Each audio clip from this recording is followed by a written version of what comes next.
Hello everyone, it's Kendall here. If you're new around here, welcome. If you're not new around here, what is up? Home skillet biscuit. I've been gone for a week, which for you guys probably doesn't feel like a very long time, but for me, it feels lengthy. Especially considering like over the last week, I've been trying to film, but I just get in my feelings. And I honestly, when I'm at a certain level in my feelings, I don't like to put up content because I don't want to be reminded. So the last video that you guys caught from me came literally out of nowhere, caused a lot of confusion on everyone, including myself and my friends and family, my viewers. Everybody was mad confused because out of the blue, I was about to say I dropped. Dropping a song insinuates that there was like a purpose, that there was like, I'm gonna drop these on these hoes and they're not gonna even see it coming type vibe. It's not really a drop when you also didn't know you were dropping a song that day. So we're doing another Get Ready With Me today. I did one like a week ago.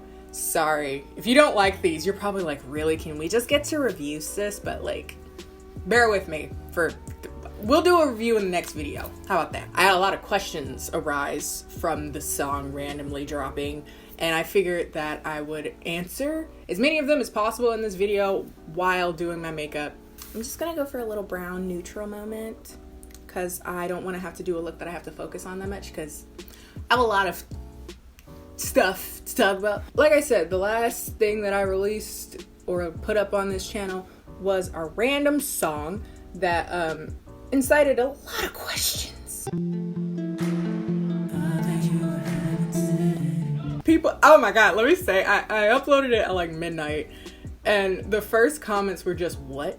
Which cracked me up. I was like, yep, we on this roller coaster together, sis. Oh, is this me like saying how I'm gonna have a mixtape and how I'm gonna do this and I'm trying to do this, that, and the other? I'm trying to expand into music. Not really. That wasn't what that was. I was in my feelings, okay? For no reason. It kind of came out of nowhere. I just sit there thinking. And sometimes when you sit there thinking, it just makes you sad. The way that my kind of in my feelings sometimes manifests, something like every 4 to 6 months or so, is in something that I refer to as a creativity attack. Sounds cute. It's not. It's basically like a D- manic episode. Like not crazy enough that people be like, you need to be committed, but enough that you see me kind of puttering around. And they're kind of characterized in my definition as being an existential crisis that manifests itself in the sense of I don't exist if I don't make something. I don't know where this comes from, and I kind of wanted to make this Get Ready With Me to see if other people that have been in creative things for a lot of their life, if they experience this, because I feel very, very alone and kind of crazy, so I really need some validation right now. All my life, I've been in something creative. I was in art, or I was in choir, or I was in something that fulfilled me and validated me through art. When I got to college, I didn't really have that same thing as often, but I did it as a hobby every once in a while, a little bit of painting here. Senior year, I started playing a tango, but when I graduated college, I know a lot of people say going to college is a transitional period. For me, graduating was, and I was blessed to not have a lot of the problems that a lot of people have straight out of college. I didn't have student debt. Within about a year, I was making really decent money. I was working for myself. You know, all these reasons that seemingly should make you like be chill about graduating. No! I realized that I no longer had that validation ecosystem that I used to have. Like, I think people would think like getting nice comments and stuff like that. Don't get me wrong, I do appreciate them, but the validation that I feel like from a face-to-face, like getting good grades and stuff like that, I had it my whole life, and then suddenly that wasn't there anymore. So I'm just kind of floating in the ether. One of the ways that my subconscious likes to play around with that great anxiety idea there is by striking me somewhere around five months or so with this, if you don't do anything creative, your existence, what was the point? So I've kind of had that existential crisis ever since I was in like 8th grade. Basically those transitional periods, like from 8th grade to high school into college, and then now that I'm out of college, they're a little bit more common. So while on this particular existential crisis, it manifested itself through, you need to make a song now. Like, not later, not in 3 days, right right now. It doesn't always manifest itself in music. Actually, it very rarely does. Sometimes it's through poetry. If you go through my Instagram and go about a year or two, it's just like random poems, like one or two just pops out of nowhere. Through painting, through drawing, stuff like that. It kind of just, it needs to be assuaged very specifically in that way. If it isn't, I just feel this kind of like nebulous feeling of dread, kind of heavy in the chest, kind of this feeling of impending doom. I'm trying to keep this light, but there's no way to do that. It feels like a loss of identity. Like if I don't, then I will kind of not exist. I know it sounds very irrational, but in the moment, it feels very, very real. And so the way that I kind of cement myself in existence is by creating something. I don't know why I'm laughing so much. I guess this is my coping mechanism. Anyway, I was on one of those at like 4 p.m. suddenly. And I was like, okay, so I'm gonna go make a song. And I just said, bye mom, I'm gonna go downstairs. Found a random instrumental. I was like, this hits me in the feels. This is about where I'm feeling right now. Just started singing on it. Lyrics were written in maybe 15 minutes. They kind of wrote themselves because I got a lot of questions like, what was going on that made you want to write the song? That's what was happening. We just let the little bit of anxiety take hold and make something, because that's what I wanted to do. A lot of people ask me like, what were the meaning behind the lyrics? To be honest with you, I feel like it was just a mental throw up of some things that I was thinking about. I tend to paint people into these kind of like broken heroes of their own story, romanticizing them, turning them into this like imperfect hero or whatever. And one of the cons of that is that you create an attachment about someone that doesn't actually exist. A person that you think is there but have no real evidence to suggest that that's the case, right? And one of the things I've been thinking about is like, I've never been a huge dater, like just never been my thing, like a serial dater. As I get older and I'm considering whether or not I have the time or the desire to like actually date people, one thing I am very conscious of right now is that I, again, paint people into these people that don't exist, and how that can create a very unfair expectation on both me and whoever I would be dating. And basically those lyrics came out like that because I know that in a situation like that, more than anything, my pride would be really hurt. Hence the name embarrassed, like, because that's embarrassing to realize that you've put a lot of emotional capital, so to speak, into a person and you had no evidence that that would be returned, and therefore you have no right to be mad when it's not returned. So in the midst of this creativity attack, it blossomed on its own. And when I came down from said high, so to speak, that's embarrassing. Way too much of my emotions in a song. That makes me uncomfortable. I'm Capricorn. I'm closed off. I don't like you knowing how I feel. So yeah, a lot of people were asking me like, is it from past experience? Are the lyrics from past experience? Is it from a specific person? It's from a lot of people. It's just like how I've interacted with people in a lot of different capacities. How I fear that I will interact with people in the future. So yeah, people were asking me like, is this your way of like saying, hey, you want to do music? Not necessarily. Like, to me, I don't think I would ever want to be a musician as a career. You know what I mean? Because like, that just sounds like fame, and fame sounds annoying. I just want money. I have no desire to be known by people. Do you know what my ideal life would be? To be like a billionaire who buys clothes from like Goodwill, lives in a very modest house, who like doesn't tell her kids that she has money either, so they have to work for what they have, and therefore value money as opposed for it being like a birthright. That was not some like, oh yeah, I'm gonna start doing music. I mean, I could if I want to, you know what I mean, but it's not something that's really on my radar right now. It was literally in the moment a non-destructive coping mechanism. With that said, I did get asked a lot of like logistic questions, like how did I make it? Why isn't it on a streaming site? Do I plan to make any more music? The instrumental of the song is produced by a musician named Sky Blue Beats. On YouTube, I was just typing up type beats. I don't care, just somebody give me a type beat. I emailed them to see if I could lease the music, but they never responded. Hence why I'm legally not allowed to put it on something like Spotify or something like Apple Music, iTunes, stuff like that. I can't sell it for profit. I just put it on SoundCloud if people wanted to listen to it. And also I just felt weird about monetizing like my existential crisis. When, in fairness, if you're gonna have one, you should have an upside, you know? Audio was recorded on my iPhone, used GarageBand to layer and mix. 12 hours later, you have embarrassed put it on SoundCloud.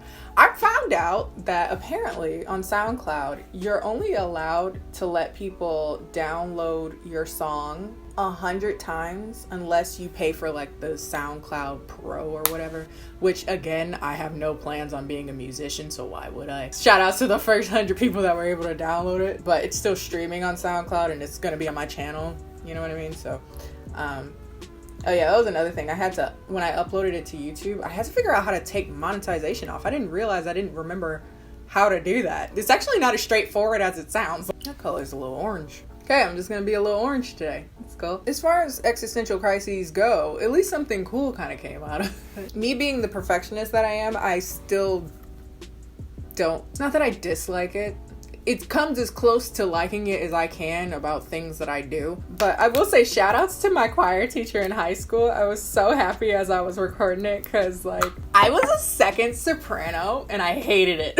I hated it in high school because it was such an awkward, is that a little bit more neutral? Yeah, it is. It was such an awkward like place in choir because we always had to support the freaking loud first soprano, always singing too high, always sharp, always super full of themselves as just because they usually carried the melody. So annoying. Because of that, I always knew the hardest part of a harmony because I had no choice because I had to sing it. And I was doing the harmonies, I was like, hey, I know what's input here. I'm curious, does this happen to you?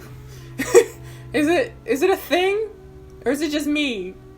Please say it's not just me. Because for me, not this last time, which is interesting, but usually I kind of get triggered by listening to music that hit me somewhere in my emotions different. Like if I get a song that's like too sensorily overwhelming, if that makes sense, I don't know if it does, it'll send me into a creativity attack and it's not fun. It's also kind of this weird feeling of comparison. It's like they exist now because they've made this thing, even though they existed before that. But it's just like, for whatever reason in my mind, I'm like, they've cemented their existence. Have I? Which, of course you have.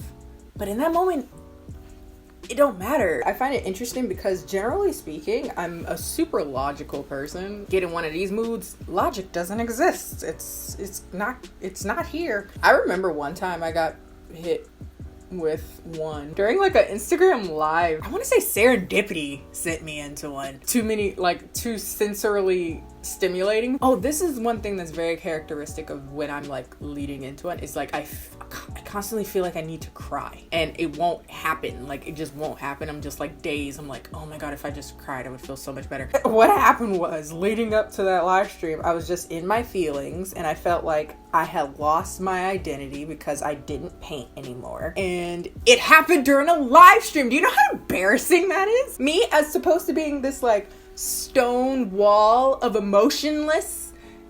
I literally was like 3 seconds into that live stream. I'm like, hi guys.